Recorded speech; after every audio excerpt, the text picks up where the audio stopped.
I remember the day my parents sat me down in our living room as if it were yesterday. I was 7 years old, dressed in my favorite purple dress with butterflies. I clung to my worn-out teddy bear, which, despite its ragged state, was a kind of talisman for me, giving me a sense of safety. My mother sat across from me with a faint sadness in her eyes, while my father's face seemed unnervingly calm, almost detached. They explained to me that they would no longer live together. They spoke so quietly and calmly, as if the world wasn't crumbling before my eyes. There were no shouts, no tears, no drama, just two adults who had fallen out of love and decided to go their separate ways. I didn't understand what was happening. Perhaps I was too young to grasp the enormity of it all, or maybe there was something in their voices that made me feel it wasn't as serious as it seemed. To me, it felt less like a tragedy, more like another childhood game where the rules kept changing. There were no tears or screams, just a cold emptiness in my chest that I couldn't explain, but which gradually became more palpable. I stayed silent, sitting there clutching my teddy bear, unsure of what to think or how to react. They divided everything so carefully. The house went to my mother, and my father moved to a new apartment. I was given 2 bedrooms, one at my mom's, one at my dad's. As is often the case in such situations, we agreed on a schedule, 1 week with mom, the next with dad. My father always emphasized in his conversations that he would take care of not only himself but also my mom and me, financially. These words sounded like a quiet law that everyone involved was obliged to follow. About a year after their divorce, my father met Agatha. I still remember the moment they introduced us in a small diner on the corner. Agatha was a calm, confident woman with kind eyes and a warm smile, and her son, Isaiah, sat next to her, devouring fries and occasionally glancing at me. "Hello, Bella," Agatha said, and I noticed the wrinkles that appeared at the corners of her eyes when she smiled. "Your father has told me so much about you," she added. I sat across from her, feeling as if something new and significant was happening, though I couldn't quite grasp what it was. Isaiah, noticing me, looked up from his plate and quietly asked, "Are you going to be my sister?" That was the moment I first felt that something more than just another woman in my father's life was on the horizon. Agatha didn't try to be overly sweet, as many adults do in such situations to impress children. She was genuine, sincere, and I liked that. I immediately felt I could be myself around her without pretending. Isaiah, though 3 years younger than me, became the brother I never had. His mischievous eyes and innocent smile seemed to promise me that everything would be okay, that we could become a real family. While my father found happiness in his relationship with Agatha, my mother began dating Richard. I remember how quickly he moved in with us. At first, I didn't notice any changes in our home, but soon I realized my mom was different. She started retreating into herself more often, seemed distracted, and would constantly touch her stomach when she thought no one was watching. I noticed it when she believed I wasn't looking. I couldn't understand what was going on, but I instinctively felt she was worried about something. It was something more than just a new love. It was something that would change our world. They married in a modest ceremony at City Hall, and 2 months later, Emily arrived in our home. A tiny baby girl I first saw in the hospital room. She was wrapped in a pink blanket, and when I looked at her, something inside me cracked. Richard stood nearby, looming over them with pride but also absorbed in himself, as always. I stood in the corner, feeling like an outsider, as if I were watching a family portrait being painted, a portrait in which I wasn't included. I was part of this picture only as a shadow, unseen. At that moment, it felt like my world was shrinking, that I was disappearing, dissolving into it. My mother's new family became the center of everything, and I was left on the periphery, as though there was no place for me in this new world. Yet, despite all this, I didn't blame them. My mother became a homemaker, and everything in our house began revolving around Emily. It was strange and difficult, but I understood that my baby sister's life would now be different.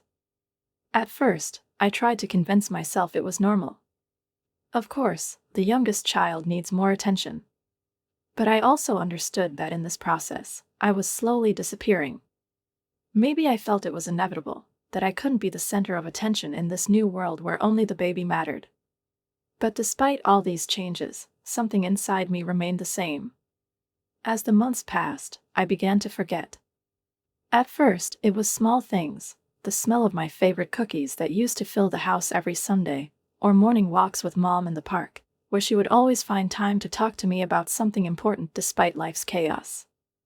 These little moments started to vanish, fading into the flow of the day. They disappeared, along with so much else. I remember standing outside school in the rain, watching other kids leave with their parents after a parent-teacher meeting. Mrs. Johnson, my fourth-grade teacher, stood by me patiently for almost an hour before she decided to call my mom. At that moment, it felt like time slowed down, and the world around me wasn't as bright as it used to be. My mom's voice crackled on the phone, as though she were speaking to someone from far away. She apologized, explaining that she was at a Mommy and Me class with Emily. "Can I call you later?" she asked with the same distracted tone I had learned to overlook. We never rescheduled the meeting, and Richard picked me up that evening, barely acknowledging me. In the car, he continued a phone conversation about work, as if I didn't exist. That feeling of emptiness, realizing no one noticed I was there, became my constant companion. The moment I woke up on my 10th birthday was significant. I rushed downstairs, expecting that at least my mom would congratulate me, but instead, I found her bent over Emily in the kitchen, meticulously preparing breakfast. I froze in the doorway, catching her distant, distracted gaze. "Do you know what day it is?" I asked, hoping for even the smallest recognition.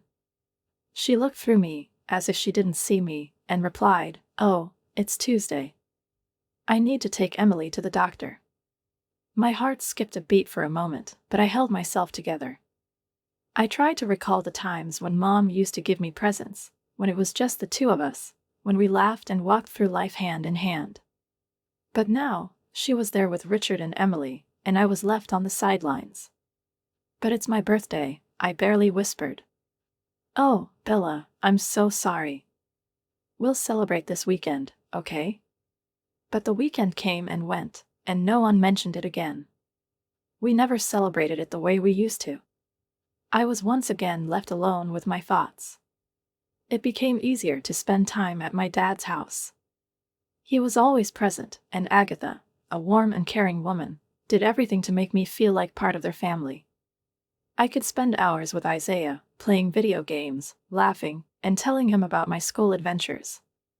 He was younger than me, but it felt like we shared not just a sibling bond but a true camaraderie that I had never experienced before.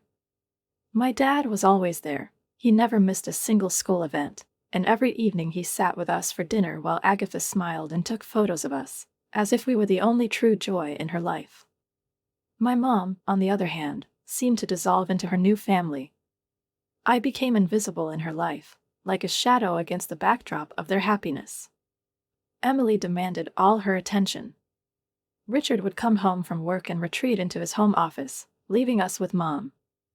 My moments with her became rare. She was always bustling around Emily, caring for her, and had forgotten about me. I became an unnecessary part of their lives. I couldn't help but notice how little attention I got, how easily I faded from her view, reduced to just another piece of the scenery. One day, my dad told me he thought it would be better for me to live with them permanently. He said I was already spending most of my time there. "You know, Bella, I think it's better for you to stay here full-time. You're here most of the time anyway. I've told your mom that I'll take full responsibility now." I remember how it sounded. It was like moisture in the air, like rain that had finally stopped.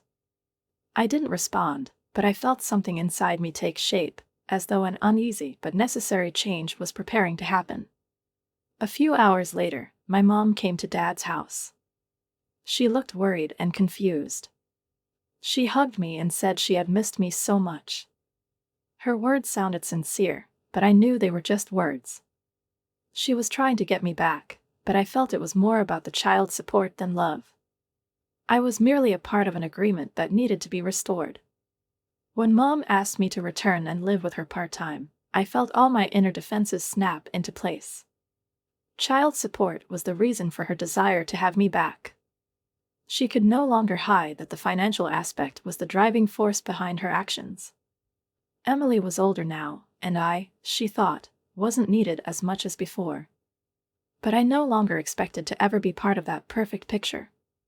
My eyes lingered on one of the photos where Mom held Emily's hand, laughing as if nothing could break their harmony. Richard stood beside them, holding them both, his eyes glowing with pride and love. I saw those pictures often. Everything seemed so effortless, so carefree, and I couldn't find a place for myself in that happiness. I wasn't in any of those photos. I pushed my phone away and gripped it tightly in my hands. Why do I keep torturing myself? Why do I keep following their lives when they don't notice me, when they don't even seem to want me in their lives? I had built walls around my pain for so long that breaking them no longer seemed possible. In college, I faced new people and challenges daily, and I realized I could start something new. I could be the person I always wanted to be, free from constant reminders that I wasn't important to the people who should have loved me the most. But sometimes, in moments of solitude, when the world seemed to stand still, I couldn't ignore those feelings. Sadness and loneliness would resurface, and it seemed there was nothing I could do about it. In those moments, I wanted to call my mom, ask her to just check on me, or at least wish me a happy birthday like normal mothers do. But I knew it would be useless. She wouldn't understand, wouldn't feel what it's like to be forgotten, to be the extra person, even in your own family. I opened my eyes and realized it had been a long time since I'd been to my dad's house. He still came to see me, supporting me, as did Agatha, but I increasingly felt the need to move on. I was an adult now, with my own decisions and my own path. And yet, despite all these realizations, I couldn't shake the feeling that I had lost something important, something that would never return. Gradually, all those memories began to fade, but they still remained within me, like tiny shards of broken glass that couldn't be fully swept away. There were moments when I felt strong, independent, as if I could truly control my life. But I knew it was just a facade, behind which lay insecurity and pain. It seemed that with each passing year, that pain became less acute, but at the same time, it burrowed deeper into me. I remember sitting in my small university office, working on a report, when a sudden wave of emptiness washed over me. I stared out the window at the gray sky, thinking about how I had never really found my place in this world. Just like when I was a child, when Mom and Richard relegated me to a secondary role, and I kept waiting for it to change. Waiting for them to notice me, to make me feel important. But I had stopped believing it ever would. In that moment, it became clear to me, there would be no more changes. They wouldn't change. And maybe I needed to stop trying to reclaim something that was already lost. If my mother truly loved me, if she truly cared, she would have done everything to make me feel valued. But she hadn't. And, perhaps, she never would. Richard wasn't my father, and Emily wasn't my sister. They were a family, and I was merely an outsider, watching their happiness from afar. I turned back to my report, but the thoughts kept swirling in my mind. I couldn't shake the feeling that all those years I'd spent trying to be part of something that was never mine had left a mark. And while I was ready to move on, to leave it behind, I knew it would take more time to fully let go.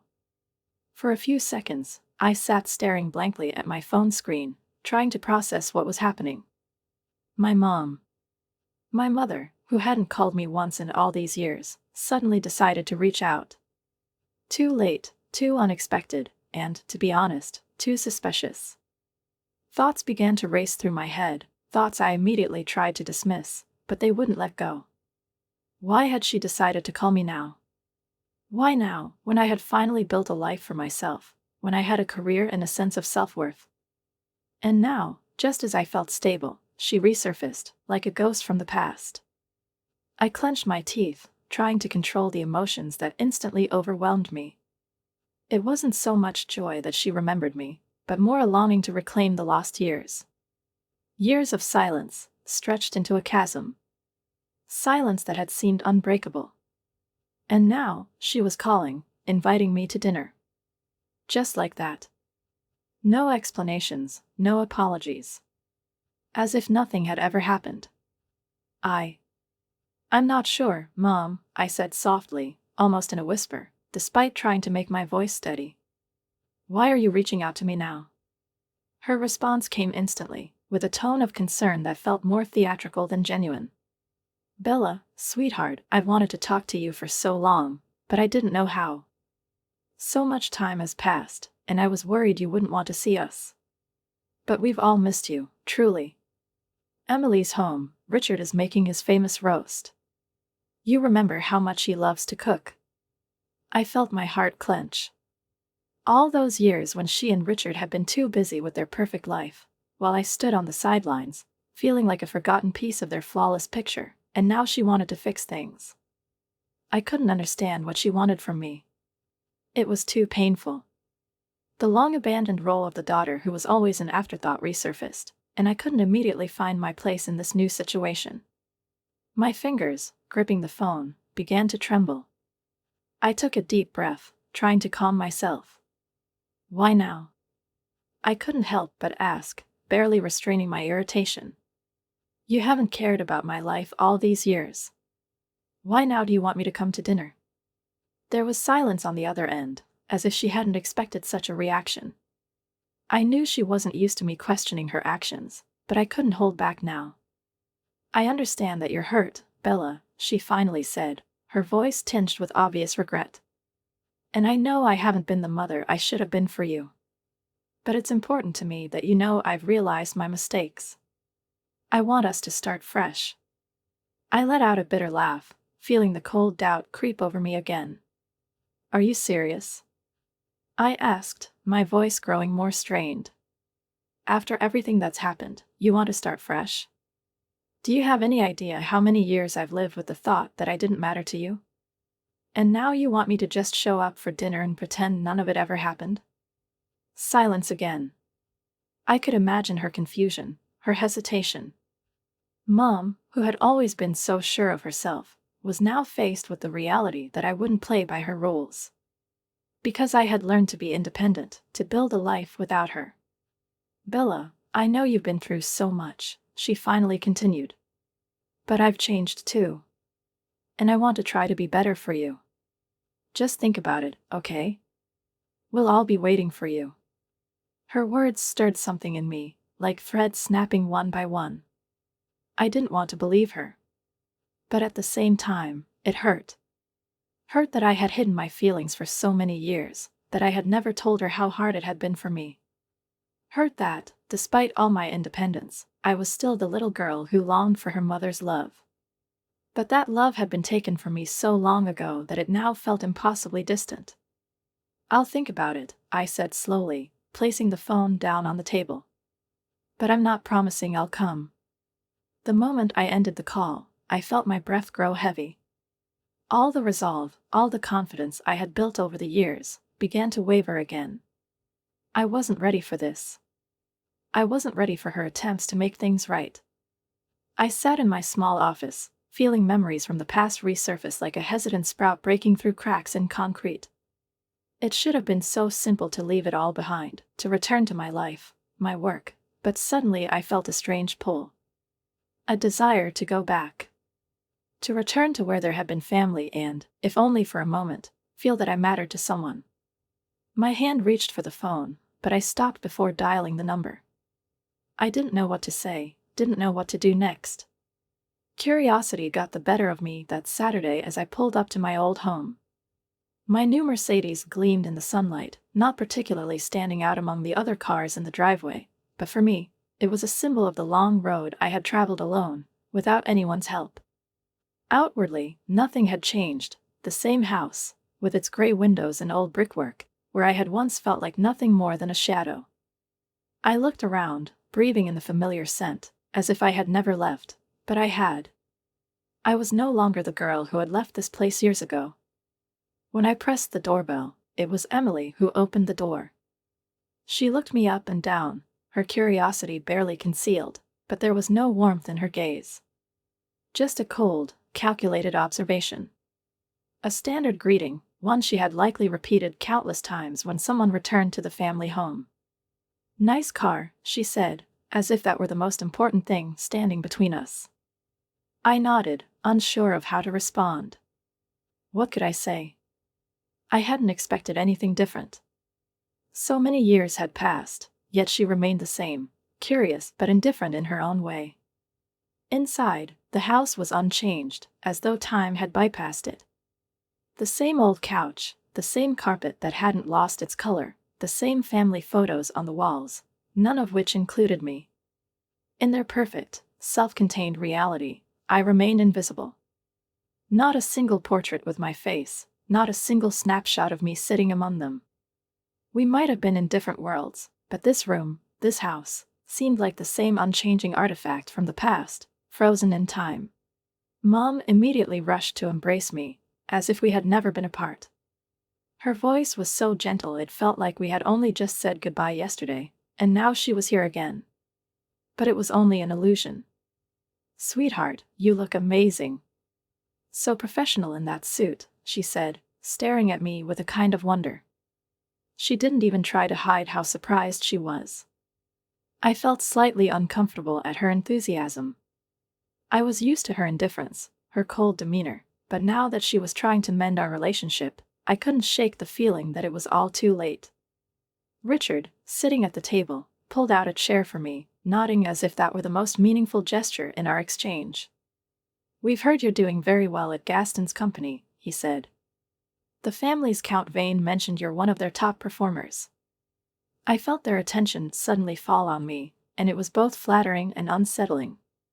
Their interest in my life seemed insistent but insincere.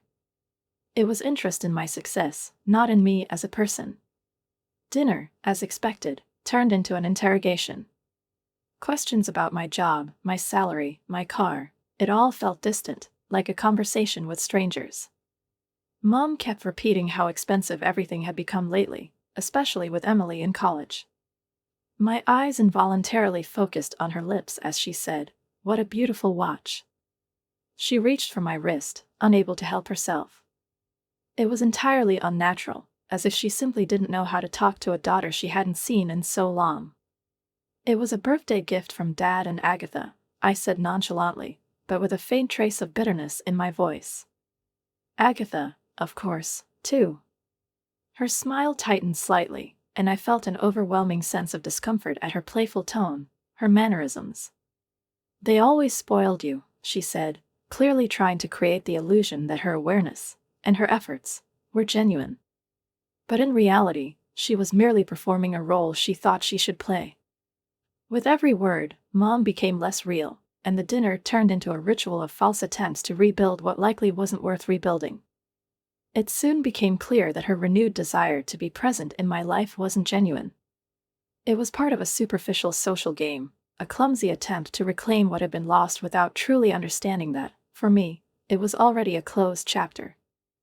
I felt my body tense as her words, like masks she wore, irritated me more and more. I responded with general phrases, and when dinner finally ended, I couldn't stay there much longer. The following days unfolded in a similar fashion. Mom kept calling me, dropping by unannounced, inviting me to dinners. Emily wandered around my small apartment, always looking at everything with an appraising gaze full of hidden judgment. Her comments about how small my place was lacked any tact. But it was all part of their game. They didn't understand that, for me, this tiny space wasn't just a place to live. It was my sanctuary, where I had managed to survive when no one knew what was happening to me. One Sunday, Emily came to visit me. It was as if she had decided there was a lack of closeness between us. I was in the kitchen making coffee when I heard her sigh from the living room. I walked in and saw her staring intently at my laptop screen, where my banking app was still open. My savings, carefully built over the years, had become the focus of her curiosity. "Did you really save that much money?" she asked, a hint of surprise in her voice. Something twisted inside me. I quickly walked over, closed the screen, and said curtly, "Emily, that's personal information." But she ignored my remark. Her gaze betrayed an unrelenting interest. "Why are you saving so much?" "What's it for?" she continued. I hesitated, unsure if I should respond. But finally, I decided there was no harm in sharing a bit of the truth. I'm planning to buy a house, I said, keeping my tone as simple as possible. I want to make a good down payment so the mortgage payments will be reasonable. She nodded, but I noticed her expression grow tense, her thoughts spinning like gears in her mind. Shortly afterward, she left, saying she had plans with friends. But I knew she was already formulating a plan of her own. Later, I sat in front of my screen, trying to make sense of what had just happened. The bank transfer was significant, $70,000. Mom? Seriously? I felt as if the ground had shifted beneath my feet. Every number, every line of the statement seemed to pierce through me. Why had she done this? For what purpose? And what now? That gesture made my heart clench, and a cold, metallic band seemed to wrap around my chest. For a moment, I forgot how to breathe. Questions swirled in my mind, but no answers came. As expected, Mom didn't call, didn't explain, didn't warn me. She had simply transferred the money, a massive amount I would never have dreamed of giving to Emily. Why had she decided to act this way? What was she trying to prove? And most importantly, how had she even obtained that sum? Disturbing thoughts about long-standing family residues and financial manipulations crept into my consciousness. My hand tightened around the phone, and I felt an unbearable weight descend upon me. Before I could fully process or calm myself, my phone vibrated again. A message from Mom. A brief one, "We'll talk later." That was all I got in response. Yet it was enough. I already knew she would try to justify herself, say something like, "It's not what you think," promise to explain everything, and assure me she didn't mean to hurt me. But none of that mattered. That money stood as a testament to how much in our family, our home, had been left unsaid. I could no longer ignore the past, those unspoken truths that had accumulated over the years and now seemed to erupt all at once. A wave of anger and disappointment swept over me. This wasn't just an intrusion into my life, it was an attack on my right to independence. Mom had always thought she knew what was best for me, but all those years, all those moments when I desperately tried to carve out my own path, she seemed to cast a shadow over my freedom of choice. The next morning, I texted her, and her response came quickly. "You saw it yourself, didn't you? My money is my own, and I decide how to spend it, not you. You're interfering in something that doesn't concern you." But Mom didn't reply again. That silence felt like another blow. Why wasn't she trying to explain her actions? Because she didn't feel she needed to. I couldn't sit still in my quiet, cozy world any longer. My mind raced in all directions, and I realized I had to take control. That transfer wasn't just about money. It symbolized how they had always tried to hold me back. The feeling that I couldn't be independent, that every step I took, no matter how small, was being watched and judged. Mom couldn't understand me. All her conversations with Richard, her veiled hints about how I should help my sister, left me feeling trapped, as if I were in a cage I couldn't escape. Then Emily called. Her voice was steady, almost emotionless, but beneath the coldness, I sensed something new. There was a confidence in her tone, an invisible control. "You've misunderstood something, Bella," she said. My heart sank. This wasn't just a phone call. It was a challenge. Emily suggested we meet. I agreed. Right away. Everything had already been said, but I needed to hear it from her. An hour later, I was sitting in a cafe, waiting for Emily. She walked in, and I noticed how much she had changed. Where I once saw a young girl seeking support and approval, I now saw someone entirely different.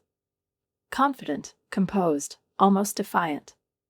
She sat down across from me, her gaze fixed on mine, and I knew this wasn't just a conversation. "You can't just stand aside," she began, her words pouring over me like an icy shower. "You keep saying you want to be independent, but you've never truly been ready to be part of this family. You're always building a wall around yourself, thinking it will all pass, but it won't. Don't you see that all of us, your mom and I, weren't just waiting for your help? We were waiting for your involvement." "That's not true," I whispered, barely able to believe what I was hearing. Emily looked me straight in the eyes, and I noticed something dark in her gaze, something that hadn't been there before. It wasn't just bitterness. She was prepared for something more, for a battle I was only beginning to understand. The judge set the papers aside before raising his eyes and fixing them on Mom, who was still sobbing. She had tried to present her defense as though all of this was an unfortunate misunderstanding, something that could be easily explained, if only it weren't so blatantly clear. But I didn't care. I listened to her remorse, and each word filled me not with anger but with bitter disappointment. Had I been so wrong to believe that family was something more than just convenient roles we play for each other? I remembered how Mom used to say, "Family is what stays with you, even when no one else does." She always tried to convince me that the support they offered was a true expression of love. But now I knew their love had always been transactional, weighed, and measured in dollars. I watched her struggle, and even though her actions were reprehensible, it hurt to see her desperately clinging to the image of a mother who only wanted to help. It was a mask, one she used to justify not only her actions but also her feelings, that she had done this for her daughter. How many times had she tried to force me into her perfect picture of the world, where each of us played a role, like puppets on her strings? How many times had she dictated what was right and wrong for me, as if my life were just another part of her grand production? The judge remained composed, but his words were no less severe. "Mrs. Warren, your maternal instincts led you to commit deliberate theft and fraud against your own daughter," he said, his voice leaving no room for doubt. "The only reason you're not being sent to prison is that you've agreed to fully repay the damages and have no prior record." He looked at Mom with visible disappointment. Mom tried to lean on her attorney, but he brushed her off, as if he knew there was nothing left to salvage. The scandal surrounding her actions had long since transcended our family's private tragedy. It became public. Reports of a mother stealing money from her eldest daughter to help the youngest spread throughout the town. People whispered behind our backs. Everyone talked about how Bella had finally taken a stand against her mother, while Emily seemed to vanish from the narrative. In the eyes of others, I had become this unbreakable woman, untouched by emotions, who had risked everything to uphold her principles. As I walked out of the courtroom, my shoulders were squared, and each step felt heavy with effort. But I didn't feel victorious. No, this wasn't a victory. It was a release. My world had changed, and so had I. I felt it in everything around me. And as I left the building, I felt like a stranger in a world where so many people thought they had the right to dictate my life, to decide what was good for me and what wasn't. Mom didn't call. Neither did Emily. Everything fell silent. I knew they would find a way to justify themselves, to take some action to regain control. But I wasn't ready for that. I no longer belonged to them. My life was mine, and I no longer had to explain why I chose to be myself. All this had done was open a space where my boundaries mattered. The next day, I received a letter from an attorney. Mom had finally agreed to repay the money. But it was too late. My soul wasn't invested in that money. The money couldn't give back what I had lost, what they had taken from me over the years. I could no longer be part of their lives. Everything was too far gone, and at some point, I realized that this decision was no longer just logical, it was necessary for my survival. But one thing mattered most. I felt free, liberated in a way I hadn't in a long time. I kept moving forward. There was no joy in the so-called victory, no satisfaction in having resolved things, but I was on my own. And while I sometimes lacked confidence in the future, I knew one thing for certain: I was now capable of defending my interests, my life, my path. And despite everything that had happened, I kept going. Mom received a suspended sentence and was required to repay me within 30 days. During that time, I felt the adrenaline slowly drain from my system, replaced by the weight of inevitability. The trial was over, but the consequences lingered. Against the backdrop of everything tied to Mom and Richard, I made a decision that now seemed absolutely right. I filed for a restraining order against them. It was necessary. I couldn't allow these people back into my life to bring more harm and pain. But even for me, the decision was heavy. After all, They had once been my family, and now they were just fragments of the past, fragments I could no longer control. Dad and Agatha stood by me every step of this grueling journey. They sat behind me in the courtroom, their silent presence a source of strength and reassurance. They were there when I felt I couldn't go on, when it seemed like none of it mattered. They brought me dinner when I was too exhausted to even think about cooking for myself.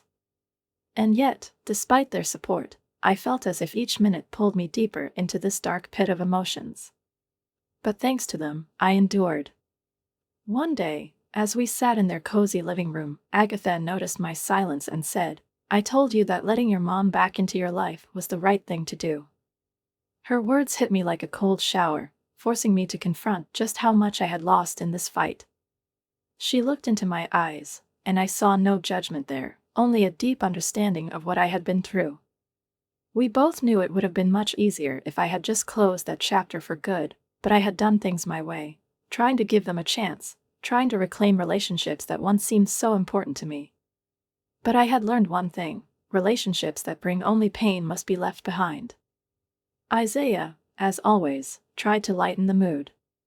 He stood up from his chair, laughed, and said, "Well, at least now you know which family really loves you." His words left me momentarily speechless, but there was truth in them. The lines had been drawn long ago. I could see clearly who had stood by me, who truly supported me, and who had only taken advantage of me.